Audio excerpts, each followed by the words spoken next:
Okay, today we're going to install the electric hot water heater, hot water tank, you call it. The first thing you want to do, you want to measure from here all the way up to here to see the size if you don't want to do too much changing. But if you okay with it, just making sure your wire is long enough to go down. If it's lower, if it's high, it's okay. But if it's lower, you want to make sure the electric, right here, this is 240 volt, so 220, 240 you call it. You don't want it too low because the way it is, it can only go to less than 3 inch lower. Unless, depend on how they install it right there. You can see the wire right there and it'll go up here. But I would just recommend, depend on the wire that they have right there. I wouldn't do too low or too high is okay because you can adjust this a little bit. You can cut this CPVC pipe. So the first thing you want to do, you want to shut the water off, okay? And then you need a hose, depending on where you locate it at, where it at, what brand you have. You want to put the hose, since this is right here, we still need a hose so that the water don't be all over the basement. So we got a water garden hose right here. We're going to hook that up. And then the second thing you want to do, you want to go to the breaker. Most of the breaker, you probably know, it will have the water heater right there. So I would shut that off. And then we're going to plug the pipe, the garden hose right here. Remember this too, it's hot. The water is hot.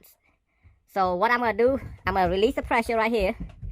Actually, I'm going to loosen that a little bit so the water will go straight to there.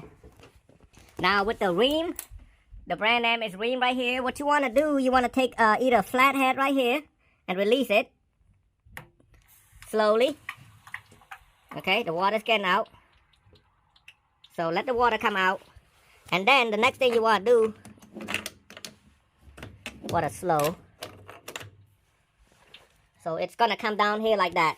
And like I said, I don't want to do it completely yet until we get the tank because the customer got the wrong tank. It was a gas instead of electric.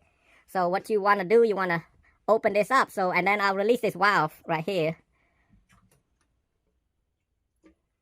So the water can come out. See, now the water come out like that because it's releasing pressure. Basically, it's releasing air. And this water is hot.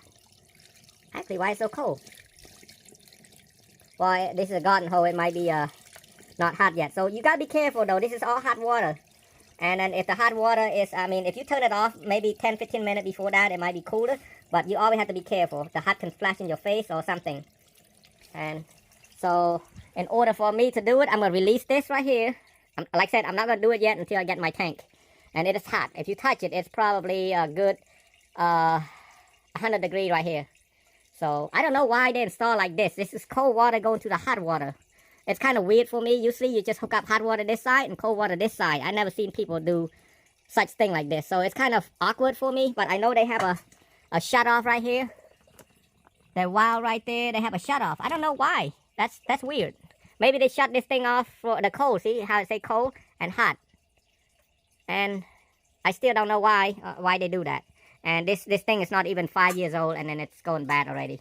So I don't know. But what I'm going to do, I'm going to probably do something else differently from that and go from here. Basically, I'm going to put one right here. That's a male. We need a female right here to go to this tank. So we might have to do some adjustment on this one. We might just buy one of these with the 3/4 inch plug right here and plug here. And same as thing right here. Go right there about, depending on the height, I'll get the 24 inch. If not, I just put it right there and put it right there for that.